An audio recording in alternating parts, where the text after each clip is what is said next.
ہے تو یہ اللہ تعالیٰ کی قدرت کی نشانیاں ہیں۔ قرآن مجید صداقتوں کا مجموعہ، سچائیوں سے بھری ہوئی جماعت، ultimate realities of the universe, اللہ نے کائنات کی صداقتوں کو قرآن میں اکٹھا کر دیا ہے۔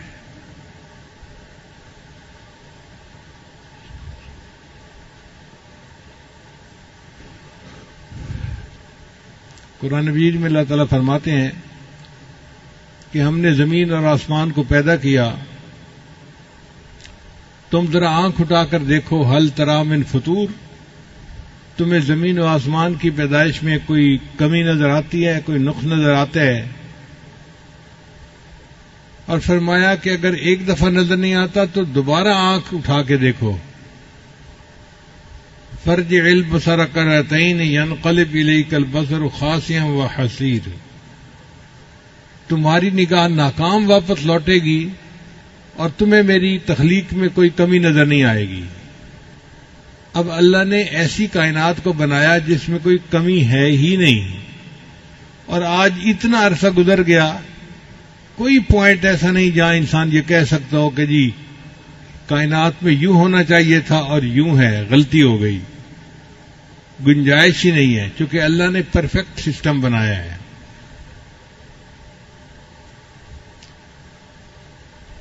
اللہ تعالیٰ ارشاد فرماتے ہیں قرآن مجید میں، خلق الارض فی یومین، اللہ نے زمین کو 2 دن میں پیدا کیا۔ تو زمین کی پیدائش 2 دن میں ہوئی، پھر اللہ نے اس کے اندر برکت رکھی، فی 4 ایام، 4 دنوں کے اندر، یعنی کل زمین آسمان کی پیدائش میں 6 دن لگے، 2 دن زمین کو پیدا کرنے میں اور 4 دن اس کے اندر برکتیں رکھنے میں، زمین کے اندر کیمیکل کا تناسب متعین کرنا، اس میں سونے کی کانیں، کاپر کی کانیں، کوئلے کی کانیں، پتھر ہیں، پہاڑ ہیں، ہیرے جواہرات کے خزانے ہیں، اللہ نے اس میں 4 دن لگائے اس کو بنانے میں۔ اور کیسا اللہ نے بنایا یہ سسٹم کہ آج اربوں کھربوں سال گزر گئے ہیں زمین کو بنے ہوئے، سبزیاں اگتی ہیں، درخت اگتے ہیں، پھل اگتے ہیں، زمین کے نمکیات میں کوئی فرق نہیں آیا۔ ایسا کبھی نہیں ہوا کہ جی فلاں جگہ اب پوٹاشیم ختم ہو گیا ہے لہذا وہاں پر اب درخت نہیں اگ سکتے۔ کوئی 1-2 سال کی بات نہیں، اربوں کھربوں سال۔ سائنس کے حساب سے زمین 15 ارب سال پہلے بنی، تو 15 ارب سال سے اس کے اوپر درخت اگ رہے ہیں، مگر اللہ نے جو کیمیکل ہیں ان کا تناسب ایسے رکھا ہے کہ اس میں آج تک کوئی کمی نہیں۔ کوئی نہیں کہہ سکتا جی کہ نائٹروجن ختم ہو گئی لہذا اب پودے جو ہیں وہ اپنا پھل نہیں دے سکتے یا پودے اپنا پھول نہیں دے سکتے، ایسا ہرگز نہیں ہے۔ اللہ کتنا بڑا ہے جس نے زمین کے اندر تناسب کو اتنا اچھا بنایا کہ آج اربوں سالوں کے بعد بھی زمین کے اوپر پھل اگتے ہیں، سبزیاں اگتی ہیں اور زمین کاشت کے قابل ہے۔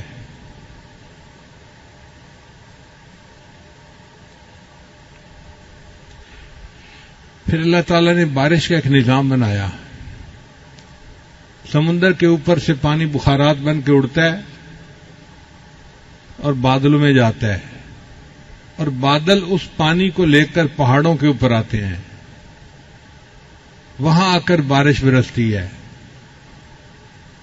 پھر وہ پانی پہاڑوں سے نیچے آتا ہے اور میدانی علاقوں میں دریاؤں کی شکل میں بہتا ہوا پھر واپس سمندر میں آ کے گرتا ہے۔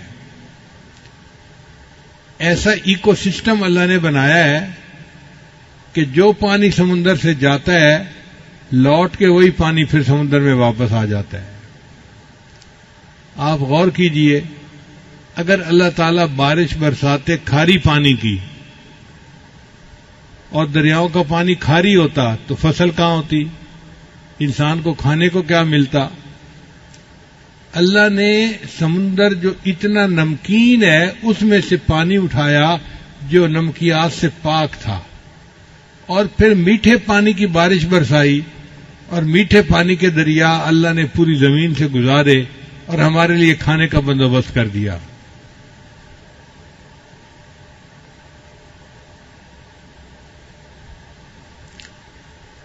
کسی عارف نے کہا کھیتیاں سرسبز ہیں تیری غذا کے واسطے،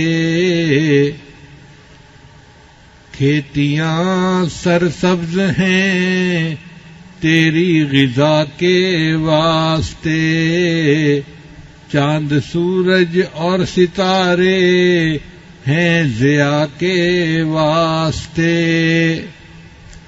بحر و بر شمس و قمر ماء و شما کے واسطے، یہ جہاں تیرے لیے ہے تو خدا کے واسطے۔ اللہ نے یہ جہان ہمارے لیے بنایا اور ہمیں اللہ نے اپنی عبادت کے لیے بنایا۔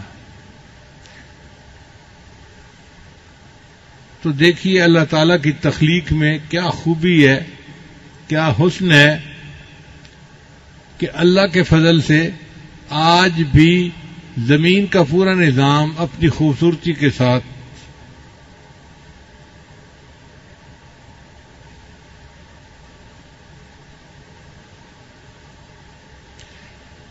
پھر قرآن مجید میں اللہ تعالیٰ فرماتے ہیں وَمِن كُلِّ شَيْءٍ خَلَقْنَا زَوْجَيْنِ، ہم نے ہر چیز کے اندر جوڑا جوڑا بنایا ہے۔ یہ چند الفاظ ہیں، اس کے اندر بہت بڑی حقیقت ہے۔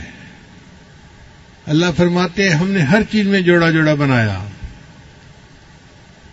زمین اور آسمان جوڑا، مرد اور عورت جوڑا، نر اور مادہ کا جوڑا، دن اور رات کا جوڑا، ہر چیز میں آپ دیکھیں گے جوڑا جوڑا نظر آئے گا۔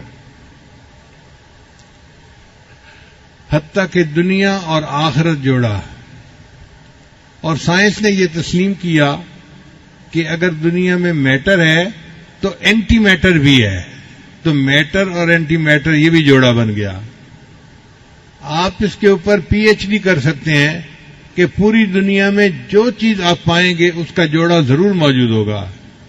یہ 1400 سال پہلے قرآن مجید نے فرما دیا، اور وہ بات آج بھی سچ ثابت ہو رہی ہے۔ اگر اور بڑھائیں تو دیکھیں پوری دنیا میں جتنے ریئیکشن ہو رہے ہیں کیمیکل کے، وہ سب جوڑے جوڑے پر ہو رہے ہیں۔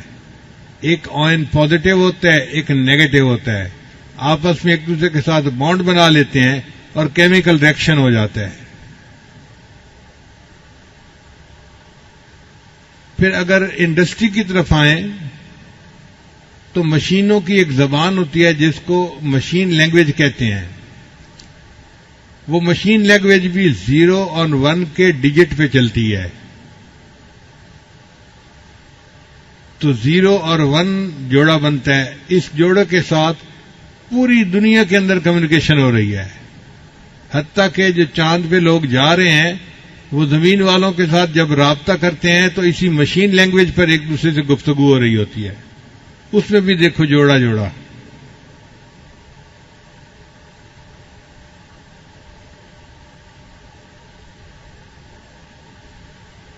پھر اللہ تعالیٰ قرآن مجید میں فرماتے ہیں وَجَعَلْنَا مِنَ الْمَاءِ كُلَّ شَيْءٍ حَيٍّ، ہم نے پانی سے ہر چیز کو زندگی بخشی، یعنی جو چیز بھی دنیا میں زندہ ہے وہ پانی کی وجہ سے ہے۔ اور اب تو سائنس بھی تسلیم کرتی ہے کہ پانی سے زندگی کا آغاز ہوا اور پھر یہ سلسلہ آگے چلتا رہا۔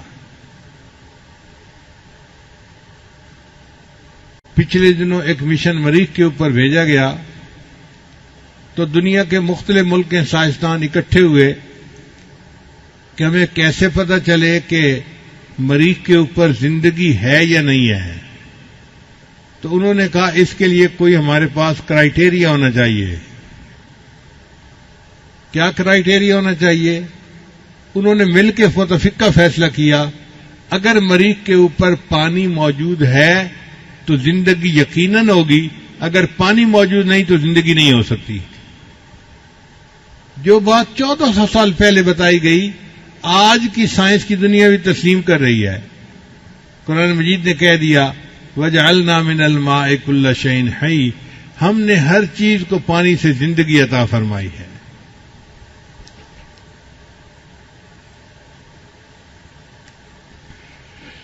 قرآن مجید میں ایک جگہ پر اللہ تعالیٰ کافروں کے دل کی ظلمت کا بیان کرتے ہیں کہ کافروں کے دل میں اس طرح اندھیرا ہے جیسے سمندر میں اندھیرا ہوتا ہے۔ جب سمندر میں ہائی ٹائیڈ ہو، مد و جزر بہت زیادہ ہو اور اوپر بادل ہو تو سمندر کے اندر اس وقت ویزیبلٹی زیرو ہوتی ہے۔ اتنا گھپ اندھیرا کبھی نہیں دیکھا گیا۔ عام حالات میں کوئی بندہ سمندر میں ڈائیو کرے تو اس کو 2-4 میٹر نیچے جا کے روشنی محسوس ہوگی، لیکن جب مد و جزر ہو اور اس کے اوپر بادل آئے ہوئے ہوں تو پھر روشنی پینیٹریٹ نہیں کر سکتی اور بالکل گھپ اندھیرا ہوتا ہے۔ ایک عرب ملاح تھا جہاز کا، اس کا ایک دوست بن گیا، فرانس کا آدمی تھا۔ جہازوں کا سفر کرنے کی وجہ سے ان کی آپس میں دوستی ہو گئی۔ اس عرب نے اس اپنے فرانسیسی دوست کو قرآن مجید کا انگلش ترجمہ دیا کہ آپ اس کو پڑھیں۔ اب وہ فرانسیسی دوست چونکہ پوری زندگی کوئی 35-40 سال سمندر میں گزار چکا تھا، اس کو سمندر کے بارے میں ایک ایک چیز کا پتہ تھا۔ وہ قرآن مجید کو پڑھتا گیا حتیٰ کہ ایک جگہ پر اس نے پڑھا کہ کافروں کے دل میں اس طرح اندھیرا ہوتا ہے فی بحر لجی یغشا موج من فوقہ موج من فوقہ سحاب، جیسے کہ سمندر میں اندھیرا ہوتا ہے جب لہروں کے اوپر لہریں آ رہی ہوتی ہیں، ہائی ٹائیڈ کا ٹائم ہوتا ہے اور اوپر بادل ہوتے ہیں۔ اس نے زندگی میں اس کا تجربہ خود کیا تھا، اس کو پتا تھا کہ واقعی اس حال میں گپ اندھیرا ہوتا ہے۔ جب اس نے اس آیت کو پڑھا تو اس نے اپنے عربی دوست سے پوچھا کہ مجھے یہ بتائیں کہ آپ کے پیغمبر اسلام نے سمندر کا سفر کتنی دفعہ کیا ہے؟ اس عربی دوست نے کہا کہ نبی علیہ السلام نے پوری اپنی مبارک زندگی میں سمندر کا سفر کیا ہی نہیں ہے۔ وہ کہنے لگا یہ ممکن نہیں کہ جس بندے نے سمندر کا سفر ہی نہ کیا ہو وہ سمندر کے اندر کی بات کو اتنا ایگزیکٹ اور صفائی کے ساتھ بیان کرے، لہذا اس نے کلمہ پڑھا اور وہ مسلمان ہو گیا۔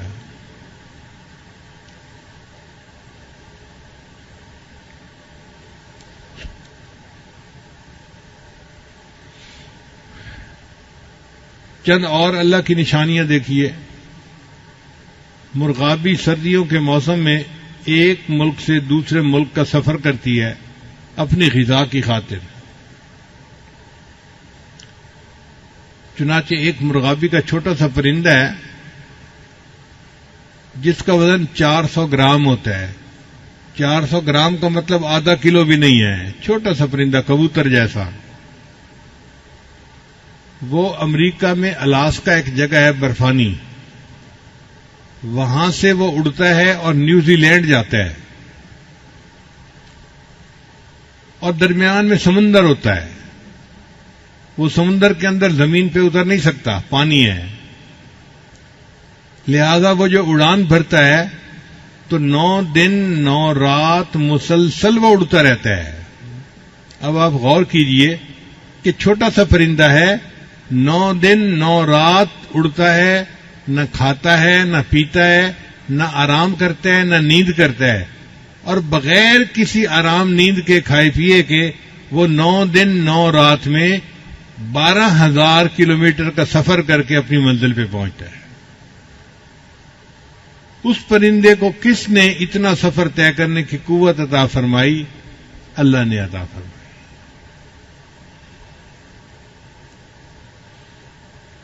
چنانچہ گدھ ایک پرندہ ہے، تو افریقہ میں ایک گدھ پائی جاتی ہے، اس کا نام ہے رفیل گریفن۔ یہ گدھ اڑتی ہے اور 37,000 فٹ کی بلندی پہ جاتی ہے، 37,000 فٹ کی بلندی پہ چلی جاتی ہے۔ وہاں پہ سرد ہوا کی لہریں ہوتی ہیں، یہ ان لہروں کے درمیان اپنا سفر کرتی ہے اور اپنی منزل پہ پہنچ جاتی ہے۔ وہاں پہ ٹیمپریچر -50 ڈگری سینٹی گریڈ ہوتا ہے، 0 پہ تو برف جمتی ہے، تو -50 ڈگری سینٹی گریڈ پہ تو پتہ نہیں کیا کچھ جم جائے۔ یہ اس ٹیمپریچر پہ جا کے پھر اپنے سفر کرتی ہے، اور اتنی بلندی پہ آکسیجن 10% رہ جاتی ہے۔ جو لوگ پہاڑوں پہ چڑھتے ہیں وہ 15-20 ہزار فٹ کی بلندی پہ جاتے ہیں، تو آکسیجن وہاں پہ 10% رہ جاتی ہے، 100 میں سے 10%، تو ان کو سلنڈر اپنے ساتھ لے کے جانے پڑتے ہیں۔ وہ اوپر جا کے سانس سلنڈر سے لیتے ہیں، اگر سلنڈر سے سانس نہ لیں تو دم گھٹ کے مر جائیں وہ۔ آپ بتائیے، اگر 15-20 ہزار کی بلندی پہ ان کو آکسیجن کی ضرورت پڑتی ہے، تو اس گدھ پرندے کو 37,000 فٹ کی بلندی پہ کون آکسیجن پہنچا رہا ہے؟ اور اس تھوڑے آکسیجن کے ساتھ یہ کمفرٹیبلی اڑتا ہے اور ہزاروں میل کا سفر کر کے اپنی منزل پہ پہنچتا ہے۔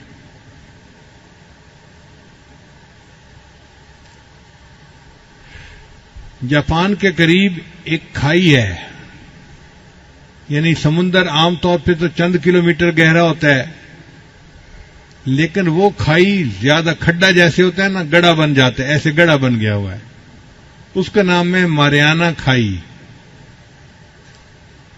وہ ماریانا کھائی اتنی بڑی ہے کہ اگر ماؤنٹ ایوریسٹ پر جو پہاڑ ہے دنیا کا سب سے اونچا، اس کو اس کھائی کے اندر ڈالا جائے نا تو وہ ڈوب جائے، اور اس کی چوٹی کے اوپر 2 کلومیٹر پھر پانی باقی رہے۔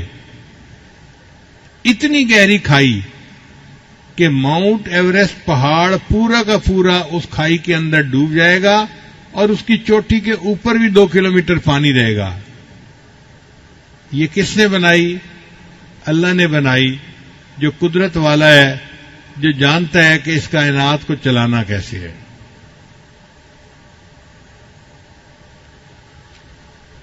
جب اللہ تعالیٰ نے فرعون کو پانی میں ڈبویا تھا تو ڈوبتے ڈوبتے فرعون نے دعا مانگی تھی کہ اے اللہ میں موسیٰ اور ہارون کے رب پہ ایمان لایا، تو اللہ نے فرمایا کہ نہیں، آن اب دیر ہو گئی، اب تیرا ایمان قبول نہیں۔ پھر اللہ نے فرمایا کہ آج تیرے جسم کو ہم نجات دے دیں گے، الیوم ننجیک ببدنک لمن خلفک آیا، تاکہ بعد میں آنے والوں کے لیے تیرا جسم جو ہے وہ عبرت کی نشانی بنے۔ لشکر بھی ڈوب گیا، فرعون بھی ڈوب گیا، اور یہ سب پانی کے اندر رہے۔ اور پانی کے اندر کتنا عرصہ رہے؟ 3,000 سال پانی میں پڑے رہے۔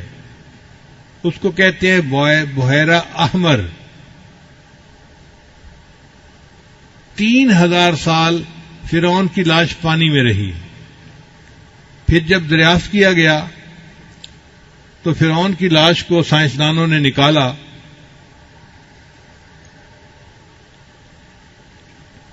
اور انہوں نے دیکھا کہ اس کی لاش بالکل ٹھیک ہے، کوئی اس کو کیمیکل نہیں لگا ہوا، کوئی اس کو محفوظ کرنے کے لیے چیز نہیں لگی ہوئی۔ پانی میں 3,000 سال تک ایک لاش کیسے ٹھیک رہ سکتی ہے؟ یہ میرے اللہ کا حکم تھا، کیونکہ اللہ نے فرما دیا تھا ہم تیرے بدن کو نجات دیں گے اور تو بعد میں آنے والوں کے لیے عبرت کا نشان بنے گا۔ چنانچہ آج بھی فرعون کی لاش مصر کے عجائب گھر میں پڑی ہے، اور دیکھنے والے کے لیے عبرت کا نشان ہے کہ اللہ نے اپنی بات کو کیسے پورا کر دکھایا۔ یہ تو تھیں خارجی نشانیاں جو ہم اپنے باہر دیکھتے ہیں، کچھ ہوتی ہیں داخلی نشانیاں بندے کے اندر بھی داخلی نشانیاں ہیں. ان میں سے ایک نشانی یہ ہے کہ اللہ نے انسان کو دماغ عطا فرمایا. دماغ جو ہے یہ 73% پانی ہے اور 16% یہ چربی ہے. 1 کھرب نیورون کے ساتھ 10 کھرب گیل خلیے ہوتے ہیں. یہ جو نیورون ہیں یہ انفارمیشن پاس آن کرتے ہیں اور جو دوسرے خلیے ہیں وہ انفارمیشن کو پروسیس کرتے ہیں.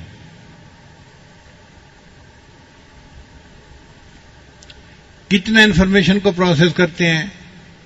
1 سیکنڈ میں انسان کا دماغ جس بات کام کو کر لیتا ہے اس کو کرنے کے لیے جو اس وقت دنیا میں سب سے فاسٹ کمپیوٹر ہے اس کو سپر کمپیوٹر کہتے ہیں. تو 40,000 کمپیوٹر مل کر کام کریں تو 40 منٹ میں جا کے وہ اس بات کو پروسیس کر سکیں گے جس کو دماغ 1 سیکنڈ میں پروسیس کر لیتا ہے. نہیں سوری میں نے غلط کہا. 80,000 سپر کمپیوٹر مل کر پروسیس کریں تو 40 منٹ میں اس کو پروسیس کر سکیں گے. اب بتائیے دماغ کی کتنی قوت ہے؟ 1 سیکنڈ میں وہ اتنی انفارمیشن پروسیس کر لیتا ہے کہ جس کو پروسیس کرنے کے لیے 80,000 سپر کمپیوٹر چاہیے اور ان کو بھی 40 منٹ لگیں گے اس کو پروسیس کرنے میں. انسان کا دماغ 10 واٹ کی بجلی سے چلتا ہے اور دماغ کی جو میموری ہے وہ 25 لاکھ جی بی ہے. آج کل تو 5-10 جی بی پہ ہی لوگ خوش پھرتے ہیں کہ جی بڑی میموری مل گئی، 10 جی بی مل گیا، 15 جی بی مل گیا. دماغ کی میموری 25 لاکھ جی بی ہے جو اللہ نے بنایا ہے. تو یہ دماغ اللہ کی نشانیوں میں سے ایک نشانی ہے.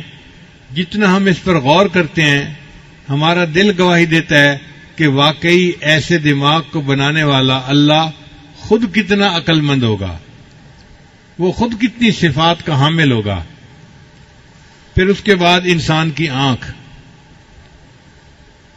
انسان کی آنکھ کا قطر 1 انچ ہے اور آنکھ کا وزن 56 ملی گرام ہوتا ہے. ایک انسان کی آنکھ 1 کروڑ رنگوں کے درمیان امتیاز کر سکتی ہے. یعنی رنگوں کے 1 کروڑ شیڈ ہونا تو انسان کی آنکھ ان میں فرق کر سکتی ہے، یہ الگ ہے، یہ الگ ہے، یہ الگ ہے. آپ اندازہ کیجئے کتنا پریسیژن ہے آنکھ کا. 1 کروڑ شیڈز کے درمیان بھی فرق کر لیتی ہے. دنیا میں جو بڑے سے بڑا اچھا کیمرہ بنایا گیا تو اس کی ایکوریسی جو تھی وہ 12 میگا پکسل کا کیمرہ ہوتا ہے. 12 میگا پکسل یعنی اس کی جو پریسیژن ہوتی ہے نا وہ 12 میگا پکسل ہوتی ہے. اور انسان کی آنکھ کی پریسیژن 576 میگا پکسل ہوتی ہے. اللہ اکبر کبیرہ. ایک آنکھ میں 20 کروڑ سے زیادہ کام کرنے والے حصے ہوتے ہیں. آنکھ کے اندرونی پٹھے دن میں 10 لاکھ مرتبہ حرکت کرتے ہیں. ہمیں تو پتہ نہیں چلتا لیکن ہماری آنکھ کبھی ادھر دیکھ رہی ہوتی ہے، کبھی ادھر، کبھی اوپر، کبھی نیچے، تو آنکھ ہل رہی ہوتی ہے. تو سائنسدانوں نے کہا کہ آنکھ کے اندر کے جو پٹھے ہیں وہ ایک دن میں 10 لاکھ مرتبہ حرکت کرتے ہیں اور آنکھ تھکتی نہیں ہے کہ جی اب میری آنکھ تھک گئی ہے میں بند کر کے پڑا ہوا ہوں. اتنی حرکت کرنے کے باوجود بھی آنکھ جو ہے وہ اپنی حرکت کے لیے موجود ہوتی ہے، فریش ہوتی ہے.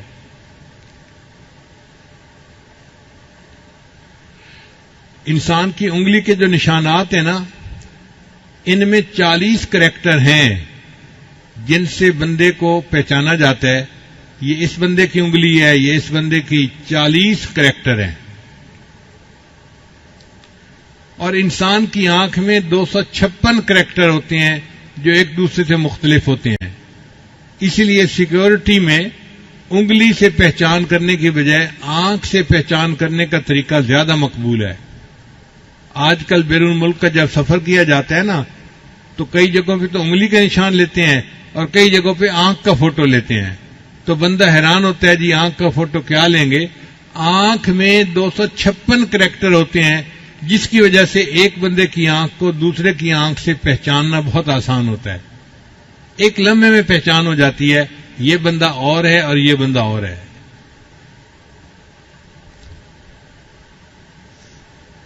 پھر انسان کے آنکھ کے درمیان میں ایک چیز ہے جس کو کورنیا کہتے ہیں، اس کو خون نہیں ملتا. پورے جسم کی ہر چیز کو خون ملتا ہے، اس کو خون کی ضرورت نہیں ہوتی.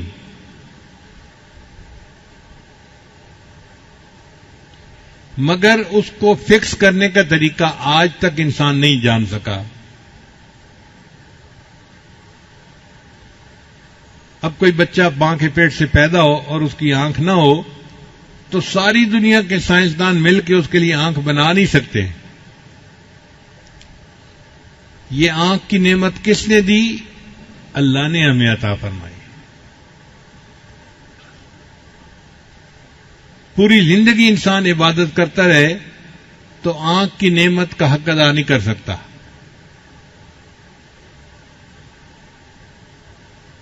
یہ کتنی بڑی نعمت ہے کہ ہم اپنی آنکھ سے اللہ کے گھر کو دیکھتے ہیں، نبی اسلام کے روضہ انور کو دیکھتے ہیں، اللہ کے قرآن کو دیکھتے ہیں، اللہ والوں کو دیکھتے ہیں، ماں باپ کو دیکھتے ہیں، اپنے پیارے بچوں کے چہروں کو دیکھتے ہیں. جن کی آنکھیں نہیں ان سے ذرا اس کی قدر جا کے پوچھیے کہ آنکھوں کی قدر کیا ہے.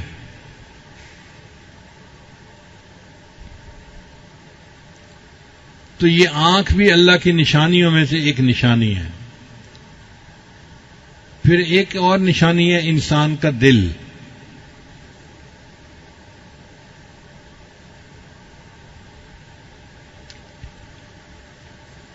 انسان کا دل پٹھوں کا ایک پمپ ہے جس کو اللہ نے بہت مضبوط بنایا ہے. یہ انسان کے سینے میں چھاتی میں لیفٹ سائڈ پر ہوتا ہے. اس لیے انسان کے 2 پھیپھڑے ہوتے ہیں، ایک رائٹ سائڈ کا ایک لیفٹ سائڈ کا. تو لیفٹ سائڈ کا پھیپھڑا تھوڑا سا چھوٹا ہوتا ہے بنسبت رائٹ سائڈ کے پھیپھڑے کے. وہ اللہ نے چھوٹا اس لیے بنایا کہ دل کو جگہ مل سکے اپنی حرکت کے لیے. اب یہ دل کا سائز تقریباً مٹھی کے برابر ہوتا ہے. جب بچے کی عمر 4 ہفتے ہوتی ہے نا، بچے کی عمر 4 ہفتے ہوتی ہے تو اس کا دل دھڑکنا شروع کر دیتا ہے. پھر اس وقت سے لے کے اس کی موت تک یہ دل نان سٹاپ دھڑکتا رہتا ہے. آپ بتائیں جس بندے کی عمر 100 سال ہے، 100 سال اس کا دل دھڑکتا رہا، کیا کوئی دنیا میں ایسی مشین ہو سکتی ہے جو نان سٹاپ 100 سال تک چلتی رہے اور اس میں کوئی خرابی نہ آئے؟ یہ اللہ نے ایسا دل بنایا جو ہر وقت خون کو پمپ کر رہا ہوتا ہے. چنانچہ ہر منٹ میں 1.5 گیلن خون پمپ کرتا ہے. جو عورت حاملہ ہوتی ہے تو اس کے خون کی مقدار 50% اللہ بڑھا دیتے ہیں، کیونکہ وہ خون اس کو بھی ملنا تھا اور اس کے ہونے والے بچے کو بھی ملنا تھا. کون بڑھاتا ہے یہ خون کی مقدار؟ اللہ بڑھاتے ہیں. انسان کے جسم کی ایک ایک ٹیشو کو خون پہنچتا ہے. اس لیے ہمارے یہاں خون کی شریانیں باریک باریک ہر جگہ ہوتی ہیں، ہر جگہ. اگر شریانوں کی لمبائی کا اندازہ لگایا جائے اور ایک بندے کی شریانوں کو الگ الگ کر کے ان کو گانٹھ باندھ دی جائے تو ایک انسان کے جسم میں کل شریانوں کی لمبائی 1,60,000 کلومیٹر بنتی ہے. 1,60,000 کلومیٹر وائرنگ ہے جو انسان کے جسم میں استعمال ہوئی ہے اور وہ ہر ٹیشو کو خون پہنچا رہی ہے. اب آپ بتائیے کہ دل کے اوپر کتنا بوجھ ہوتا ہوگا جو 1,60,000 میل کی مسافت تک خون پہنچا رہا ہے. انسان کا خون 30 سیکنڈ کے اندر دل سے نکلتا ہے اور پھر واپس آ جاتا ہے، سرکل پورا کر لیتا ہے پورے.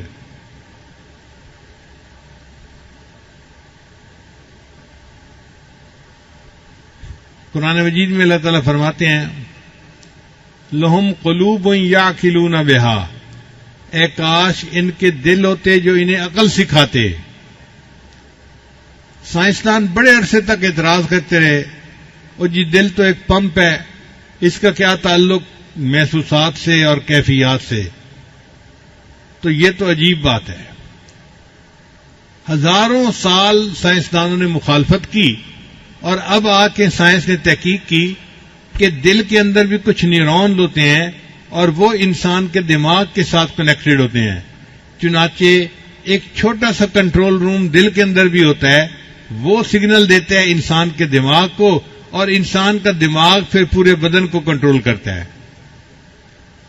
یعنی انسان کا ایک کنٹرول روم تو دماغ میں ہے جو اصل پورے بدن کو کنٹرول کرتا ہے، مگر اس کے لیے ایک پائلٹ کنٹرول روم انسان کے دل میں بھی ہے.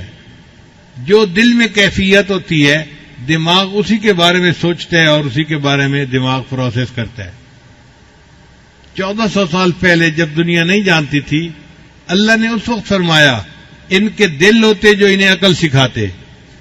اور آج اس موسٹ ماڈرن سائنٹیفک دنیا میں انسان نے مان لیا کہ واقعی انسان کا دل انسان کے دماغ کو کنٹرول کرتا ہے. تو یہ اللہ تعالیٰ کی قدرت کی نشانیاں ہیں، انسان کے اندر بھی اور انسان کے باہر بھی. اس کے علاوہ انسان کی کڈنیز میں کیا کچھ ہے، انسان کے پھیپھڑوں میں کیا کچھ ہے. اگر یہ ساری تفصیل کرنے لگ جائیں تو بات بہت لمبی ہو جائے گی اور وقت ہو چکا. تو اللہ نے فرمایا تم ان قریب دیکھو گے نشانیاں باہر میں بھی اندر میں بھی، حتیٰ کہ تمہارا دل گواہی دے گا کہ یہ بات 100% سچ ہے. اور آج واقعی ہم جب ان نشانیوں کو دیکھتے ہیں تو ہمارا دل گواہی دیتا ہے کہ ان چیزوں کو بنانے والا کوئی پروردگار ہے جو بہت سمجھدار عقل مند ہے، جس نے کائنات کو ایک اچھے انداز سے بنایا. سائنسدان اس کو کہتے ہیں انٹیلیجنٹ ڈیزائن، کہ جو کائنات کا ڈیزائن اللہ نے کیا ہے نا وہ بڑا ہی عقل مندی کا ہے. آپ دیکھیں سورج زمین سے کتنے فاصلے پر ہے. اگر روشنی سورج سے چلے زمین پر آنے کے لیے تو اس کو 2 منٹ لگتے ہیں، جبکہ روشنی ایک سیکنڈ میں 1,86,000 میل کا سفر کرتی ہے. ایک سیکنڈ میں 1,86,000 میل کا سفر کرنے کے لیے کرنے والی تیز رفتار روشنی سورج سے زمین پر آنے کے لیے 2 منٹ لیتی ہے. اگر یہ سورج کا فاصلہ آدھا ہوتا تو زمین پہ اتنی گرمی ہوتی کہ ہر چیز جل جاتی. نہ کوئی درخت ہوتا، نہ فصلیں ہوتی، نہ پھل ہوتے، نہ انسان ہوتا. اور اگر یہ فاصلہ دگنا ہوتا تو زمین پہ اتنی ٹھنڈ ہوتی کہ ہر چیز جم جاتی، انسان زندگی گزار ہی نہ سکتا. اللہ نے زمین سے سورج کا فاصلہ ایسا رکھا، سردی بھی ہے، گرمی بھی ہے، خزاں بھی ہے، بہار بھی ہے. 4 موسم ہیں اور 4 موسموں کی وجہ سے پھول بھی ہوتے ہیں، پھل بھی ہوتے ہیں، سبزیاں بھی ہوتی ہیں، اور انسان کتنے مزے کی زندگی گزارتا ہے. اب یہ فاصلے کا تعین کس نے کیا؟ اللہ نے کیا. تو اللہ فرماتے ہیں کہ ان قریب تم دیکھو گے نشانیاں آفاق میں بھی اور اپنے اندر میں بھی، حتیٰ کہ تمہارا دل گواہی دے گا کہ اللہ سچ ہے، اس کائنات کو بنانے والا اللہ ہے. اور واقعی ہم ان نشانیوں پر غور کر کے اس نتیجے پر پہنچتے ہیں کہ اے اللہ، آپ ہی نے اس کائنات کو پیدا کیا، آپ اس کے خالق ہیں، آپ اس کے مالک ہیں، اور آپ ہی اس کائنات کے نظام کو چلانے والے ہیں. ہم اللہ کی عظمت کو پہچانیں، اس کے گیت گائیں اور اسی کو مدد کے لیے پکاریں. اللہ سے قربت کا احساس پیدا کریں، قرآن شریف کو پڑھیں اور خوب جی بھر کے اللہ کی عبادت کریں جس نے ہمیں اتنی نعمتوں سے نوازا. ہمارا دل گواہی دیتا ہے ربنا ما خلقت ھذا باطلا، اے اللہ آپ نے اس چیز کو ایسے ہی پیدا نہیں کیا، سبحانک تو پاک ہے، فقنا عذاب النار، بس ہمیں جہنم کی آگ سے نجات عطا فرما دیجیے. شاعر نے کہا چاند تاروں میں تو مرغزاروں میں تو اے خدایا کس نے تیری حقیقت کو پایا چاند تاروں میں تو مرغزاروں میں تو اے خدایا کس نے تیری حقیقت کو پایا بحر عصیاں سے مولا بچا لے دل کی کشتی ہے تیرے حوالے بحر عصیاں سے مراد گناہوں کے سمندر سے بحر عصیاں سے مولا بچا لے دل کی کشتی ہے تیرے حوالے تو ہی ستار ہے تو ہی غفار ہے اے خدایا کس نے تیری حقیقت کو پایا اللہ تعالی ہمیں اپنی معرفت عطا فرمائے اور پوری زندگی اللہ کی بندگی والی زندگی ہمیں عطا فرمائے وآخر دعوانا ان الحمد للہ رب العالمین